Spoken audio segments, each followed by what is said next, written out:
to upper 30s with that frost advisory in the shoals. Heading into the afternoon, though, we do rebound nicely. We'll be in the low 60s, and we'll have a gradual warm-up trend heading into the rest of the week.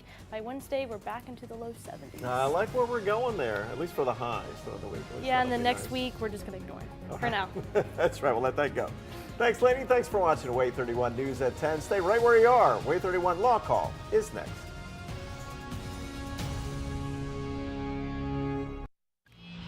This is WAAY 31 Law Call. Good evening and welcome to WAAY 31 Law Call, the only live legal call-in show in the Tennessee Valley. You call, we answer. That's the way it works here. I'm Robert Lane, sitting in for Sharon Doviet. Well, it's Halloween. We're going to talk a little Halloween today, but our topic is Ask Us Anything. Anything about the law, that is. And with me, here's how it works. You call 256-536-0077. You can either call or you can text, and you will get Michael Timberlake of Timberlake, League and Brooks. Well, it's great to be here, as always. I always say Michael is the smartest lawyer I know, and he hates it when I say that, but I actually have a question this time. Okay. Let's say a parent who wants their kid to be in law school. Right. Just how smart do you have to be a lawyer? It just depends on how good of a lawyer you want to be.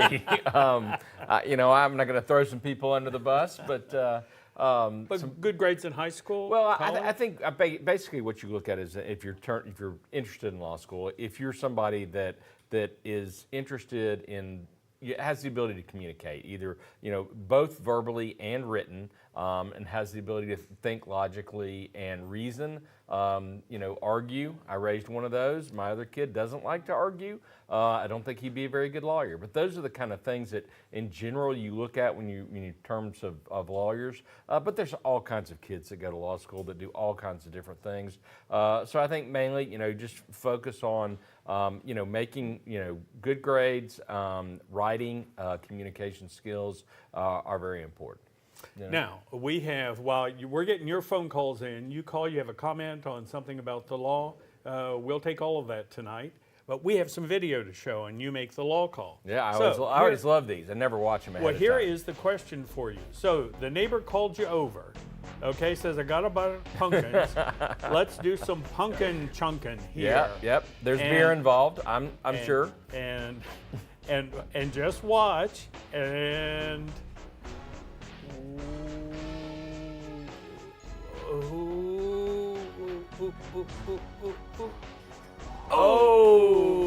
So, Michael, who's paying those medical bills? The neighbor or the guy who did it? Well, basically, if you invite somebody over to your house and you have a dangerous condition on your property, then you have an obligation to warn the person that even if it's a social guest, but if it's a condition that you know is dangerous, you have an obligation to warn them about the known dangers. But in every situation involving premises or homeowner's liability, there are defenses that they can present. And one of the defenses is if the hazard or the defect or the condition on the property is open and obvious, so that any normal person would understand that it is, creates a danger and could injure somebody, then they're not responsible for an open and obvious condition. The other thing that you got is if somebody assumes the risk of injury, and by that they have to engage in an activity where they realize and should have realized that it presents a danger to them. They have to appreciate the danger. If they engage in that activity knowingly, then the homeowner wouldn't be liable. So I think it's a bad injury for sure, but I think there's some defenses there. And there's some damaged pumpkins in your yard. It's a lot of damaged goods. Okay, Michael from Athens has been very patient and standing by. Michael, what's on your mind tonight? Well, I've been living in the same place for almost 40 years, and I built a garage by somebody's mother said I could build it there. Then now that they've had it surveyed, my property is over their property, and they've done a survey and said I can't mow where I've been mowing for 35 years. Yeah, I mean, so basically, if you're looking at a situation where you're talking about a property line here, if there is a if there's a situation where you're what you're doing on somebody else's property has been what we call open, which means everybody knows that it's there. And two, it's adverse. And that means that they either have told you not to do it or they have not given you permission to do it. It's not something they say, hey, you can do this, that's fine. You can cut the grass over here, I appreciate it. If it is open to them and adverse, which means they've told you not to do it and you do it anyway, and you can prove that it's been that way for a period of, I think it's 21 years in Alabama for adverse possession, then you can contend that you actually own that property. So if it's a situation where you're trying to claim ownership of a certain piece of property, that's one thing. If you are just trying to get access to that over that property, it could be an easement, trying to use that piece of property for your own good. They can probably prevent that unless your property is landlocked. You can call in Alabama we support an easement by necessity, which means that if your property is landlocked and the only way is through another piece of property, then you can typically get access to your property. So difficult situation. Okay, well, I got another property question, but this one, I think they changed the facts a little bit. All so right. They said, well, if I'm renting a property and I'm going to give them a bigger garage, so I'm going to tear down their garage and build a great big garage, what's wrong with that? Well, it depends. It depends on it depends on whether you can do that or not. Sometimes if there's property on the if the owner is can get a building permit to build the garage, then they can do it. If they don't, then they may not be able to. Yes, I think he hid the facts there to try and find out what you thought. Okay, we're going to go to Russellville. Hey, Ollie, thanks for giving us a call tonight. What can we help you with? Oh, yes. I was calling to find out more or less how long do you think it takes for a person to get a wrongful death lawsuit for a nursing home? Yeah. So basically, in a situation where you're looking at a claim against a skilled nursing facility, nursing home, assisted living facility, you have 2 years from the date of the death of the person, of the decedent, in order to file a wrongful death claim. So you have to have it filed, complaint in the courthouse within 2 years. Now, the person that has the authority to file that claim is the personal representative of the estate. So if somebody has a will that designates a personal representative, then that person would be the person that you'd have to have appointed through the probate court. If the person doesn't have a will, then you go to the probate court and you ask somebody to appoint a personal representative. The spouse, the family member has priority for a certain period of time, and then after that time, then anybody can serve as personal representative. The personal representative is not necessarily the person that would take the proceeds of any wrongful death claim. In Alabama, money recovered for wrongful death is divided according to the laws that are in place if you don't have a will. So it's the spouse, the children, it could be the parents, depending upon the circumstances. Now, you said 2 years. Sure. You have a Tennessee license Correct. as well as Yes, an Alabama absolutely. one. Yeah. Is it different up there? Yes, absolutely. So he was in Russellville. So Alabama has a 2-year statute of limitations. Tennessee has a 1-year statute of limitations for personal injury, wrongful death claims. So that's something you really have to kind of look out for, make sure where the act occurred. Well, now, we want your calls, so give us a call. We want to give you some answers here. We'll be back in just a minute.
writes your calls live.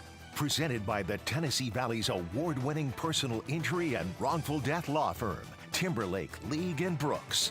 Featuring the knowledge and experience of attorney Michael Timberlake, attorney Will League, attorney Heath Brooks, attorney William Maservi, and hosted by broadcaster and family law attorney Sharon Doviet. This is WAAY 31 Law Call.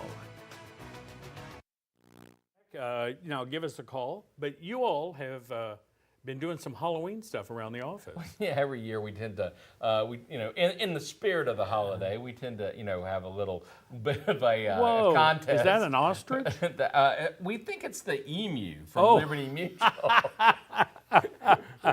And then, and we have Mrs. Doubtfire, who was always just as I would expect. And the Oompa Loompas and the other Wonka folks were here, and that is our dog Ruby, and she was a showgirl. And that's our judge, my neighbor, and our office manager. Oh, very nice. We really enjoyed the bat. That was a really, really nice costume. So we always have a good time. And William Maservi dressed up as the Brawny Man. I don't know if really had to dress up. And Captain Morgan was there to Excellent. Provide some joy. Well, it seems like you're all having a very good time. Well, we tend to have a good time, and we really enjoy the a little camaraderie.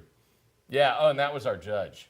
Well, I see the judge is taking some payola there. Yeah, he was taking bribes. Well, Lynn from Scottsboro has been very patient to wait while we go through all of that. Lynn, what can we do for you? Yes, sir. I have 2 questions, but pertaining to the same thing. First of all, I need to know what the law is on how to get a renter out of a house.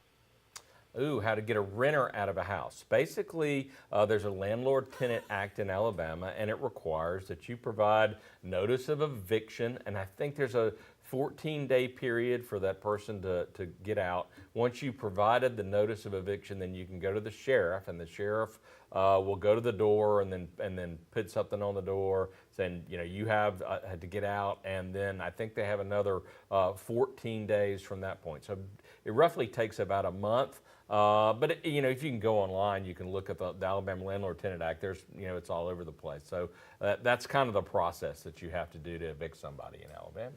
Okay, you wouldn't be calling for King Charles, and he's trying to evict someone here. Oh, Charles evicted his brother, didn't he? That's right, indeed. And put him in a nice little house, though, I think. But now you said you had a second question. What's that?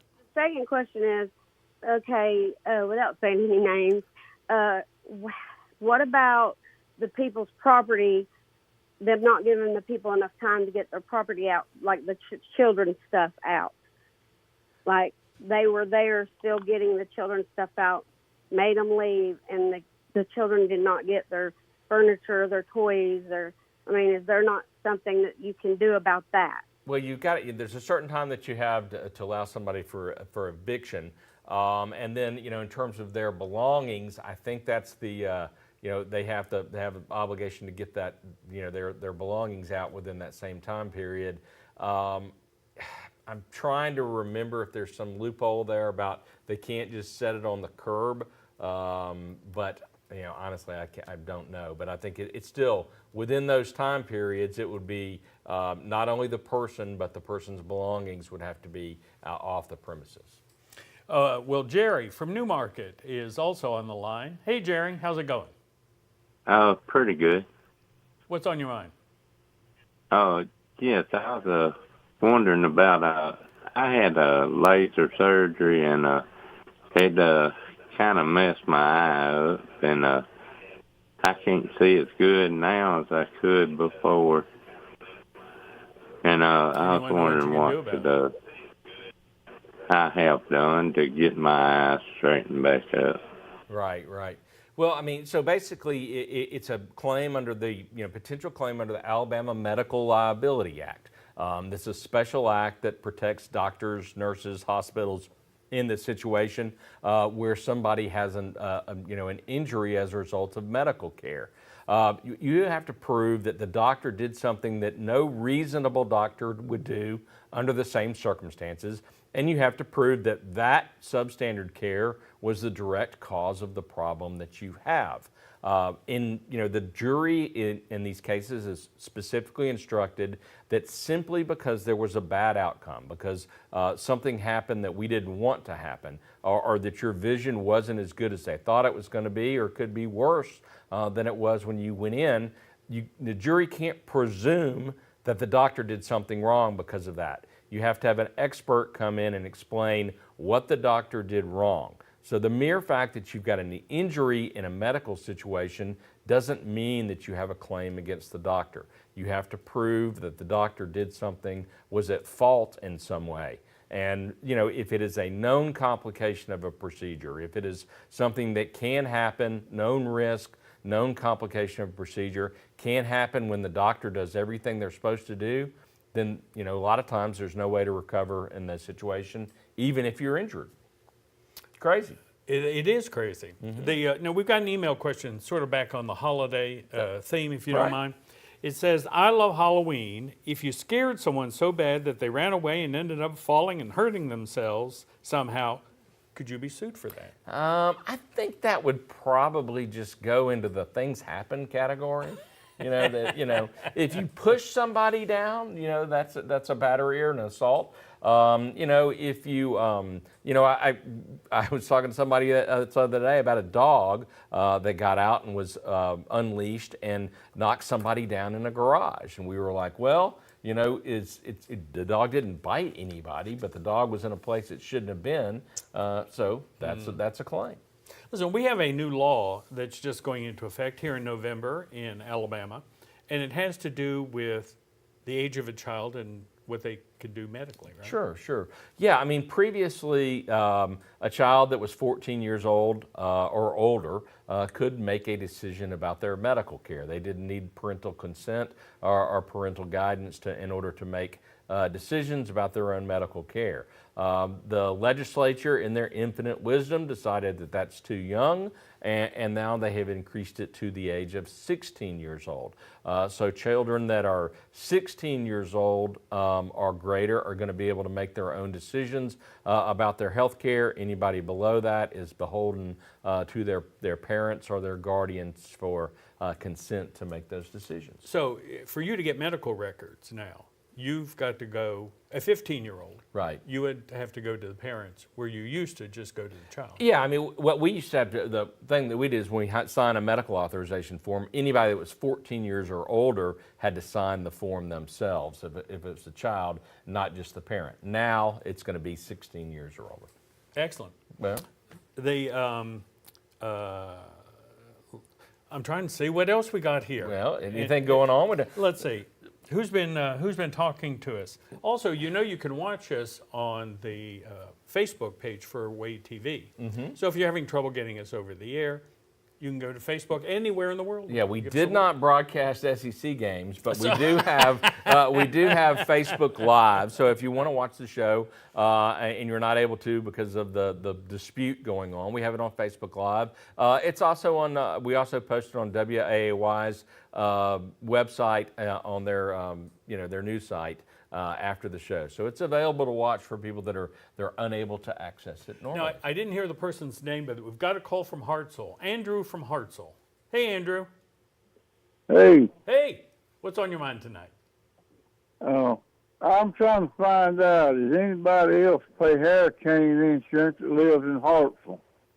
Is anybody that lives in Hartselle that does what? I'm sorry? Pay hurricane insurance. Hurricane insurance. Oh, space. Does anybody offer hurricane or pay for hurricane insurance? $9 a month for it. Right. Okay, I got you. You can insure yourself for anything you want to insure yourself for. For a long time we talked about earthquake insurance in Alabama and whether that was something you would need. You may not need that in Alabama, but the more that Mother Nature gets unpredictable, the more you may want that. Same thing with hurricane insurance. If you look at what happened with the storm that came through and went into North Carolina, it did cause a lot of damage. But typically, hurricane insurance is something that is specific to a coastline. In Alabama, off the coastline, And even, in some carriers on the coastline would define it as coverage for wind damage and then water damage. So which is, what would be made up of a hurricane damage. So it's not necessarily hurricane specific coverage, but you're going to want to insure your property for wind damage, regardless of whether it's a hurricane or tornado or whatever, and water damage, because if it's a thunderstorm or any kind of major storm that causes damage to your property. So it's going to be covered, and it's probably something you want to include. If it specifically says hurricane, you may want to exclude it, but you also think about, there's a hurricane that came all the way through North Carolina and did a whole lot of damage, so you may want to consider that. Well, but you fought insurance companies a lot because of roof damage and any advice? Yeah, I mean, it's, the policies are real specific. We get in a lot of situations where people don't understand what they have purchased, and because they may have gone online or whatever. It is not, they're different kind of homeowners coverage. Every carrier's got a different coverage. It helps to have an agent explain to you what the coverages are, what your options are. Is it replacement coverage, which means they would pay the cost of replacing a structure, or is it the actual cash value, which is the value of the structure on the property, which can be not a lot in situations. Well, you often talk about uninsured motorist coverage. Right. You still a big supporter? That yeah, I mean, in automobile insurance, this is one of the things that I would say is it's very important that you consider underinsured, uninsured motorist coverage. And basically, it's coverage for your automobile that protects you and the occupants of your vehicle in the event that you are hit by somebody that doesn't have insurance or doesn't have enough insurance. The mandatory minimums in Alabama are $25,000. So even somebody's got liability coverage may not have enough to pay for any significant damage. This coverage that you purchase, the insurance company has to offer it, but they only have to offer it in $25,000 per vehicle amounts. You can go up with that. So I would encourage you to ask your insurance company about underinsured, uninsured motorist coverage and select an amount as large as you can afford, because that's the coverage that protects you and the people in your vehicle. Excellent. Stick with us. We'll be right back.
Tonight, you can reach Michael Timberlake at Timberlake League and Brooks right here in Huntsville, 256-536-0770.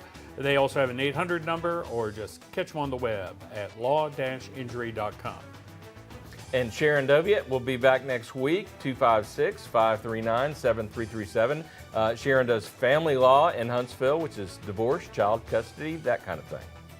And you appear usually, or often, someone from the firm does at noon. Yeah, Here noon on- tomorrow. We do an abbreviated version of this. We take 3 to 4 calls right before noon every Monday on 31. So you take phone calls there also. Yeah, phone that's calls, great. texts, it's all good. Good. So if you need, we did get a message tonight, said, like your show, and we appreciate that. Thank you very much. And I hope I never have to use you. Well, that's, I tell a lot of my friends that. They say, look, we're a personal injury law firm. So if you're coming to see me, something bad's happened to you, you don't want me to be your lawyer. But if you need me, I'm here. God bless America. All right. Well, listen, thank you so very much for joining us. We'll see you next week, same time, same TV station.